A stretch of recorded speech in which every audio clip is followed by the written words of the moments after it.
Kalau di Indonesia guys, adakah begitu macam khidmat negara begitu, macam dia wajib untuk remaja-remaja untuk ikut selepas habis sekolah gitu, habis belajar, adakah guys? 2 kapal pencuri ikan asal Malaysia dieksekusi karena beberapa waktu lalu ditangkap Satuan Polisi Air Tarakan. Wah guys,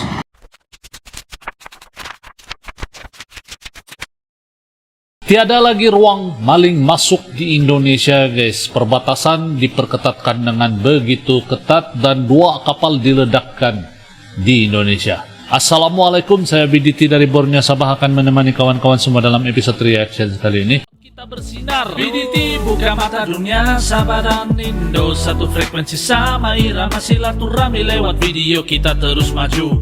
BDT channel reaksi bikin bersatu. Kawasan perbatasan perairan Indonesia-Malaysia semakin diperketatkan guys, dan hari ini kita akan nonton beberapa video yang membuktikan hal tersebut guys. 2 kapal telah diledakkan dan kita akan sama-sama nonton video ini. Ojo lali di subscribe channelku guys. Semoga kawan-kawan semua dalam keadaan yang sehat, dimurahkan rezeki, dipermudahkan juga segala urusan dunia dan akhirat. Amin ya rabbal alamin. Tanpa buang-buang waktu, let's go kita nonton bareng di subscribe isi kandungan video ini guys. Let's go, 1, 2.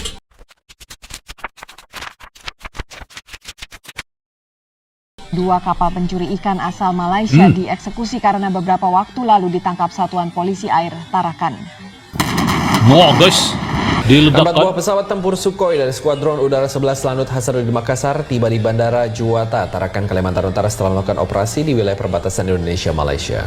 Operasi dimaksudkan untuk pengamanan atas perairan Ambalat, Sungai Nyamuk, Kecamatan Sebatik, Kabupaten Nunukan, Kalimantan Utara. Indonesia sudah ada kolaborasi untuk membuat kapal selam. Mereka membuat kapal terbang dan sebagainya.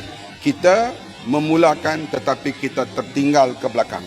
Kedudukan laut, udara dan sebagainya di Asia Tenggara kita berada di tempat yang paling bawah. Malaysia tangga terbawah guys. Jauh ke hadapan, Indonesia nombor 1, kita sekarang terbawah. Di tahun 70-an kita berada teratas. Indonesia nomor 1. Malu kita kalau pergi peringkat antarabangsa sekarang. Tapi saya akan berusaha menjadikan Malaysia great again. Akan jadi nomor 1 semula. Misalnya selepas 10 tahun Sukhoi, dia sudah perlu pergi kepada major, yaitu memperbaiki yang major, sama ada kita hantar semula ke Rusia untuk diperbaiki ataupun membawa pakar-pakar tempatan kalau ada untuk memperbaikinya. Soalnya peruntukan tidak cukup. Saya tidak mau. Misalnya saya senang jawab. Apa yang saya jawab ini saya boleh blame kerajaan terdahulu. Kita blame kerajaan dulu boleh, tapi tidak menyelamatkan masalah. Sebab itu bila kita pegang kerajaan, segala apa yang kelemahan itu kita akan baiki. Dan kita tak akan ulang kalau ada kesilapan yang dulu. Terimalah hakikat bahawa dari segi aset kekuatan ketenteraan, kita masih lemah jauh di belakang banyak negara di dunia ini. Kalau dulu di Asia Tenggara, kekuatan kita selepas Singapura dan Indonesia. Malaysia ketinggalan jauh guys kalau soal militer alutsista ini guys. Wah.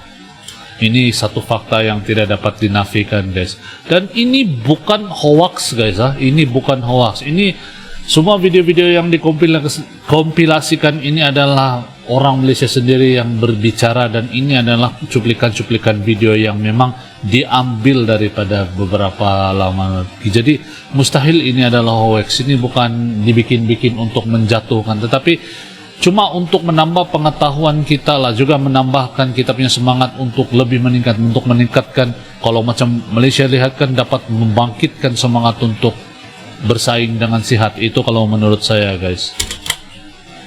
Namun kini kita turut berada di belakang Vietnam, Thailand, Filipina dan Burma. Semua negara di Asia Tenggara sekarang ni sedang berlumba memperkuatkan aset ketenteraan mereka. Betul. Kerana mereka sedar bahawa Asia Tenggara tidak lagi selamat dan aman seperti dulu, terutamanya melihatkan keadaan terkini di Laut Cina Selatan yang kelihatannya semakin tegang. Anda kena ingat, kalau ada sebuah saja negara di Asia Tenggara yang berperang dengan negara asing, terutamanya dengan negara kuasa besar secara rasmi, maka impaknya adalah pada semua negara Asia Tenggara. Dan pada waktu itu hanya kita jaga kita, kerana setiap negara akan memfokuskan keselamatan negara mereka sendiri. Lupakan bantuan daripada negara asing, kerana ianya bukan mudah. Memandangkan setiap negara yang nak bantu itu ada habuannya. Sekarang fikirkan pula, berapa ramai dalam kalangan kita yang nak jadi sukarelawan perang nanti? Kalau kita sanggup pun, persoalannya, adakah kita tahu bagaimana nak menggunakan senjata? Nak perang ni bukan setakat menembak. Sebab tu pada pandangan saya, PLKN wajib diadakan semula supaya tahu asas dalam pertahankan diri. Ya guys, dulu di Malaysia ada satu PLKN dipanggil latihan khidmat negara. Jadi ini semua remaja-remaja yang berumur dari 18 tahun dan ke atas diwajibkan untuk mengikuti kursus latihan khidmat negara ini. Tapi diberhentikan sebab kononnya memakan dana wang yang besar. Dan saya salah seorang daripada yang pernah ikut latihan khidmat negara tersebut, guys. Masih ada lagi saya punya gambar-gambar semua. Itu betul-betul dalam saya rasa latihan khidmat negara ini bagus untuk mewujudkan semangat nasionalisme pada masa itu dan juga patriotis di kalangan remaja-remaja. Kalau itu diteruskan sangat bagus, guys, kalau menurut saya. Sebab kalau dulu zaman saya masih ikut khidmat negara itu selama 3 bulan kah 6 bulan toh, macam 3 bulan, guys. 3 bulan kah 6 bulan antara tuh, saya lupa sudah. Sebab saya pergi masa 2007 2008, bayangkan berapa lama sudah. Jadi diwajibkan untuk belajar tentang ketenteraan, kenegaraan, seronok lah, guys. Dan yang paling pengalaman saya tidak boleh lupa, pegang M16, guys, belajar untuk menembak. Itu seru banget tuh pengalaman, guys. Tapi sekarang Malaysia sudah hentikan, tidak tahu kenapa, sebab kononnya memakan dana uang yang banyak konon. Jadi kalau bagi saya, menurut saya itu sangat bagus tau, satu inisiatif yang bagus tuh PLKN itu dulu untuk mewujudkan semangat nasionalis dan semangat patriotis di kalangan remaja, anak-anak muda gitu. Itu menurut saya pribadi lah, tapi sayang sekali, guys. Jadi kita sama-sama nonton lagi video ini. Kalau di Indonesia, guys, adakah begitu macam khidmat negara begitu, macam dia wajib untuk remaja-remaja untuk ikut selepas habis sekolah gitu, habis belajar? Adakah, guys? Coba kalian komen. Dan menggunakan alat senjata, kita jangan berangan seolah-olah kita ni kuat hanya kerana tengok filem perang. Ada banyak lagi tau realiti yang saya nak ceritakan. Kalau korang nak tahu, tolong kongsikan video ini. Dengan kapal Equanimity ini yang bernilai 1,000 juta, 1,000 juta. Ya, Parit Sulong, ya.